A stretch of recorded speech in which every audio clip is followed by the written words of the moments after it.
문재인 정부 후반기 늘공 경계령 바로 이어가겠습니다. 참 큰일 났습니다. 예. 민주당이 차관 출신들을 영입했다고 그러는데 물론 현 정부와 뜻맞는 역량 있는 고위 공무원들 데려올 수 있습니다. 그런데 말이죠. 이 공무원분들이 어떤 관료로서의 전문성과 또한 애국심 이런 것들을 잘 살려서 정치 무대에서 이렇게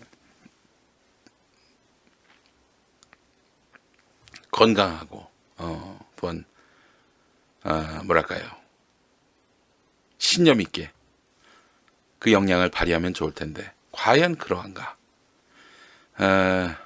늘공 경계령을 저는 내리고 싶습니다. 네.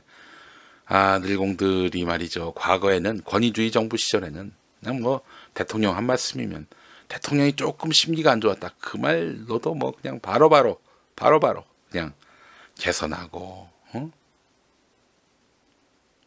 또 그렇게 시행하고 그랬었거든요.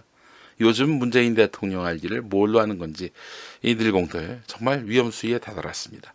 뭐 다른 거 없어요. 국립서울맹학교 그분들이 수업권을 침해당하는데 학습권을 침해당하는데도 뭐 민정수석, 뭐 경찰, 검찰 아무도 나서질 않아요.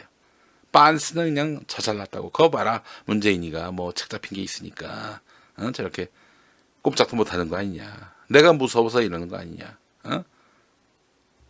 메시아 왕국의 자기가 왕이라고 했나요? 그럼 지가 메시아란 얘기인가? 나 정말 참 이 인간 골 때립니다. 자, 늘공들 이제 앞으로는 그래요. 이 늘공들이 아주 진화를 했습니다. 엄청나게 진화했어요. 야, 정권은 길어야 5년이야. 5년 동안 충성했다가는 야, 박근혜한테 충성했던 공무원들 어떻게 되냐?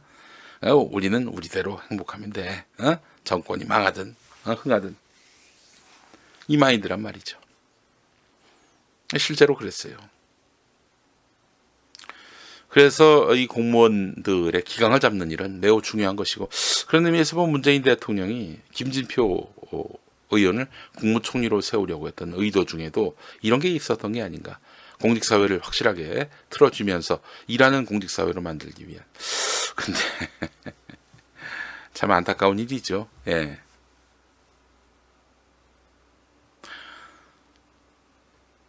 그러나 문재인 정부는 이제 후반기에 들어서 이 늘공들이 어떻게든 자기들 마음대로 그 대통령은 계시는데 결국 이 나라는 늘공들이 집권을 해가지고 해야 할 개혁 정책 못하게 막고 저항하고 그나마 수사권을 갖고 있고 기소권을 갖고 있어서 그런지 검찰도 늘공 아닙니까? 이 검찰 보세요.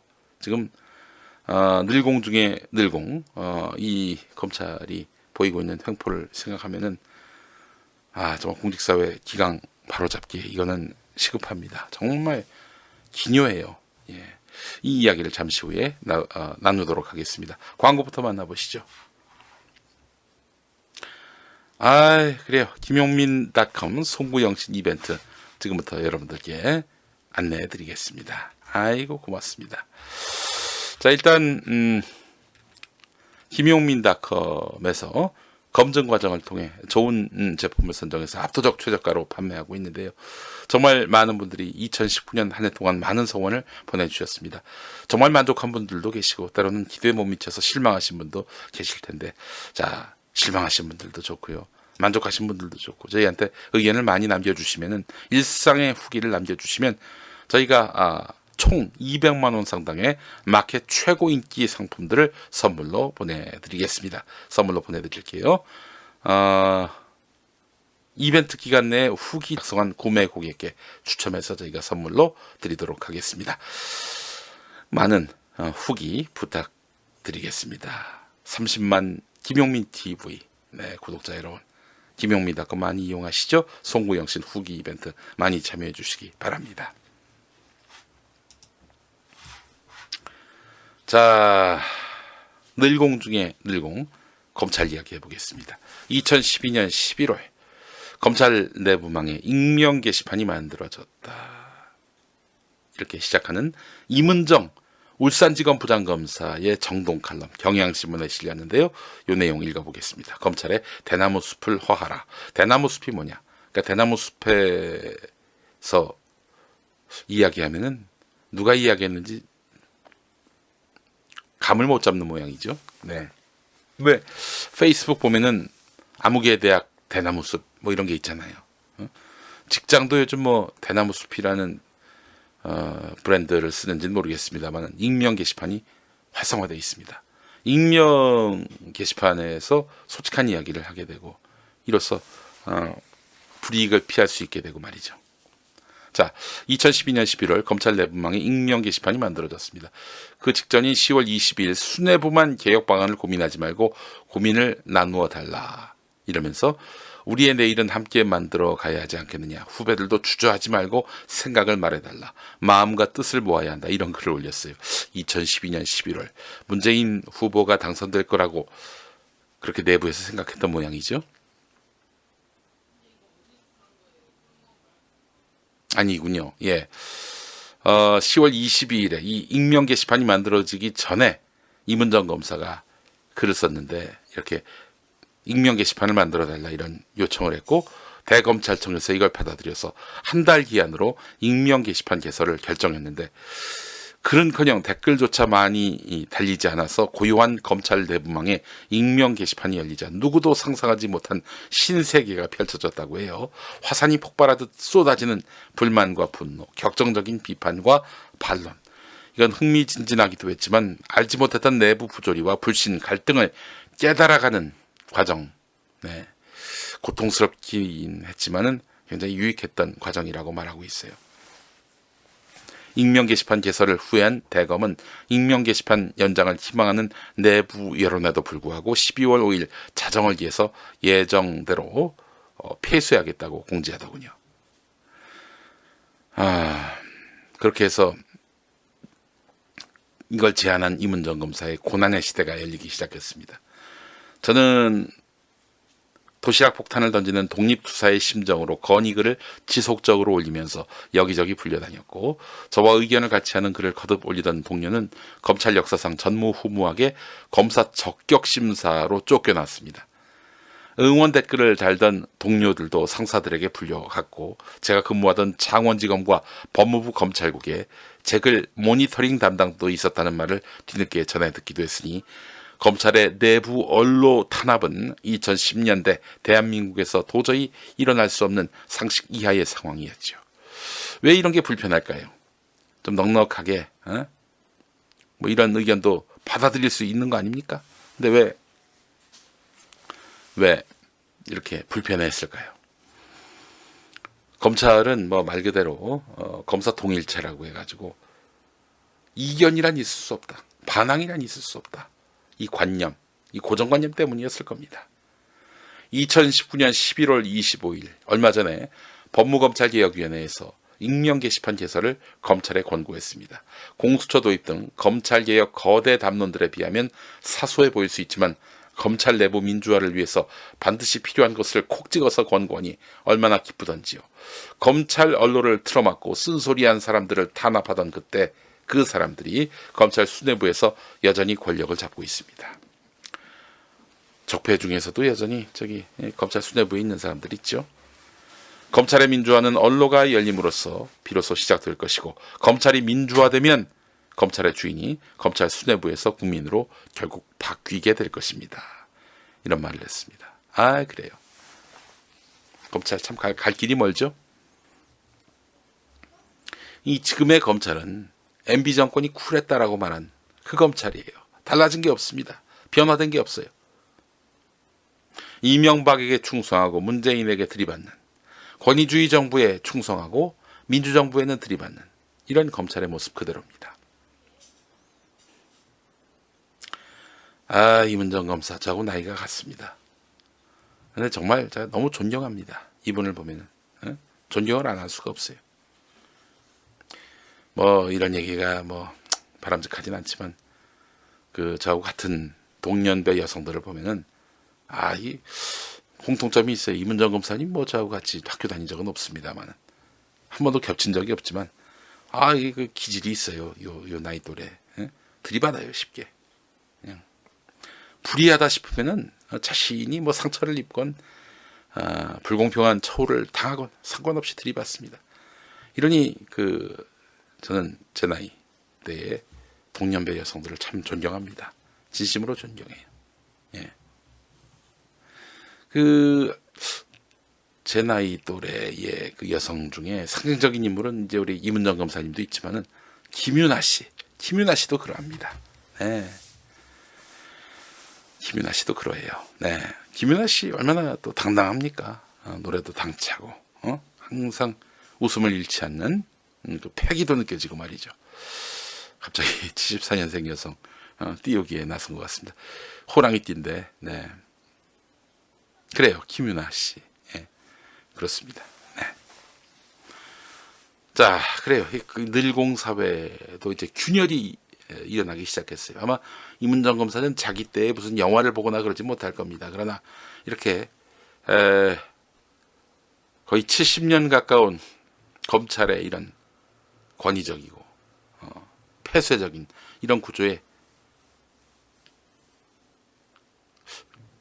금을 가게 만든 그런 이문정 검사, 앞으로 더 고생해 주시고, 당신이 진짜 우리가 그리던 늘공의 모델인 것 같습니다. 늘공의 모델인 것 같아요. 이문정 검사가 뭐 검찰 망하라고 지금 저러는 거 아니잖아요. 이문정 검사는 검찰이 국민에게 신뢰를 받아야 무슨 수사를 하더라도 심지어 피의자마저도 굴복시킬 수 있다. 우리가 신뢰를 저버렸는데 누가 우리의 수사의 정당성을 믿어주겠는가? 이런 거 아닙니까? 그래, 이재정 의원도 있네요. 이재정 의원도 있어. 이재정 뭔가 좀 많이 닮아 있잖아요. 이재정, 이문정, 그렇잖아요. 권은희도 있군요. 권은희, 경찰 출신 권은희. 그래요. 이현경 씨도 호랑이띠. 아마 본인도 그런 호랑이띠 여성의 어떤 DNA가 흐를 겁니다. 예. 그래, 권은희가 같은 나이구나. 그래서 저는 그 권은희 그 수사과장 예전에 국정원 직원 막 그렇게 수사할 때 그때 정말 너무 멋져 보였습니다. 정말 멋져 보였어요. 네. 이현주는 저희 나이 아닙니다. 이현주는 저희 나이 아니에요. 예, 이현주를 왜 여기다 갖다 놓으세요. 네. 늘공 이야기 계속하겠습니다. 자, 이 기사 보고 제가 참 화가 많이 났어요. 예. 이제 대통령은, 국토교통부 장관은 집을 팔았는데 말이야. 중앙부처 고위직 4명 가운데 1명이 다주택자입니다. 다주택자예요. 이현주는 73년생이었군요. 네. 자, 보겠습니다. 중앙부처 고위직 4명 가운데 1명은 다주택자. 당정청이 다주택 고위공직자와 총선 출마자에게 살 집, 거주할 집 한 채를 빼고 주택을 처분할 것을 권고한 가운데 주택 중앙부처 1급 이상 고위직 4명 가운데 1명이 다주택자인 것으로 조사됐는데, 특히 강남 3구를 포함해 서울에만 집을 2채 이상 보유한 공직자들도 적지 않았다는 겁니다. 올해 관보에 게재된 고위공직자 재산 공개 자료를 분석해 봤더니 중앙부처 1급 이상 고위공직자 141명 중 집을 2채 이상 보유한 사람은 38명으로 집계됐다는 겁니다. 앞서 정부가 1216 부동산 종합대책을 발표하니까 노영민 대통령 비서실장과 홍남기 경제부총리 겸 기획재정부 장관은 다주택 고위공직자들이 집을 팔아서 정책에 솔선수범해야 한다, 이렇게 강조했는데, 중앙부처 고위직 38명 중에서 17명은 강남 3구에 집이 있었고, 또 올해 가격 폭등의 한 축인 마포용산 성동구에 집이 있는 다주택 고위직도 3명이나 됐다고 합니다. 1주택자까지 더하면 강남 3구에 집이 있는 고위공직자가 이보다 훨씬 많을 것이다. 국민들이 정부의 부동산 정책을 못 믿는 이유다, 이렇게 꼬집었는데, 그렇습니다. 그러니까 이제 고위공직자들은 현 정부 정책이 마음에 안 들어요. 뭐 검찰도 마찬가지죠. 늘공 중에. 그러니까 이걸 어떤 식으로든 무력화시키기 위해서 하는 신용은 해요. 그러나 결국 시행했다가는 바로 비난의 화살을 받게 될 그런 정책을 발표하는 거죠. 그러니까 참 그 고위공직자들, 특히 늘공들의 이런 농간, 그리고 개혁정책 방해, 이런 것들을 면밀히 감시할 수 있어야 돼요. 아, 공무원들은 지금 내 휘하에 있으니까 내 말 잘 듣겠지. 설마 나의 뒤통수를 치겠어? 이런 관념으로 접했다가는 아주 그냥 큰 코를 다치는 수가 있다는 거예요. 늘공을 꽉 붙잡지 않으면, 늘공을 그냥 단순히 말로만 개혁의 동반자로 여기지 말고 이들에게 개혁의 동력을 부여해야 한다고 생각을 합니다.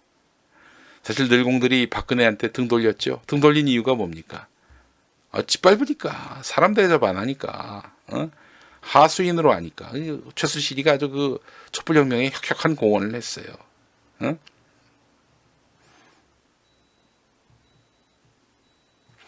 그래서 이 늘공들을 확실하게 장악할 수 있어야 내 편으로 만들어 놓아야 합니다. 이 정권 곧 끝나겠네. 뭐 내가 열심히 일해서 뭐해. 이 정권 내 눈에 들어가지고 고비직해봐야 뭐해. 다음 정권 때 그게 바로 부메랑 맞을 일이 되는 건데. 이럴 수 있단 말이죠. 늘공한테 장악당하지 않는. 그래서 저는 사실 좀 다음 대통령은 말이죠. 착한 대통령이 아니었으면 좋겠다 하는 생각이 듭니다. 착한 대통령은 아니었으면 좋겠다. 물론 그 스스로 못된 대통령도 안 되죠. 나쁜 대통령도 안 되죠. 네. 검사들 2주택자도 한번 좀 살펴볼 필요가 있는데 아마 검사들도 주택이 서울에 있는지 강남 3구에 있는지 마용성에 있는지 다 신고할걸요? 아니 검사라고 신고하지 말라는 법이 있습니까? 국회의원들도 2주택자 다 있어요. 그 고위공직자 재산 신고 때 다 밝히죠. 뭐 숨기지 않는 이상이야 다 알게 되죠. 네. 여러분 생각해보니까 전희경 씨도 74년생이네요. 1974년생입니다. 전희경도. 죄송합니다. 모든 74 여성들이 다 훌륭하다. 이 말은 좀 철회하겠습니다. 훌륭한 여성도 많은데 그렇지 않은 여성도 꽤 있다는 점을 제가 인정하지 않을 수가 없네요. 네. 자, 이 늘공을 잡지 못하면 정말 정부 운영을 할 수가 없네요. 네. 늘공무원, 이 직업적 공무원들, 이들을 개혁의 동반자로 만들 수 있는 그 기술을 가진 사람, 이런 사람이 차기 대통령으로서 제일 중요한 가치가 될 수 있다. 이런 말씀을 드리겠습니다. 네. 자, 마지막 섹션 가겠습니다.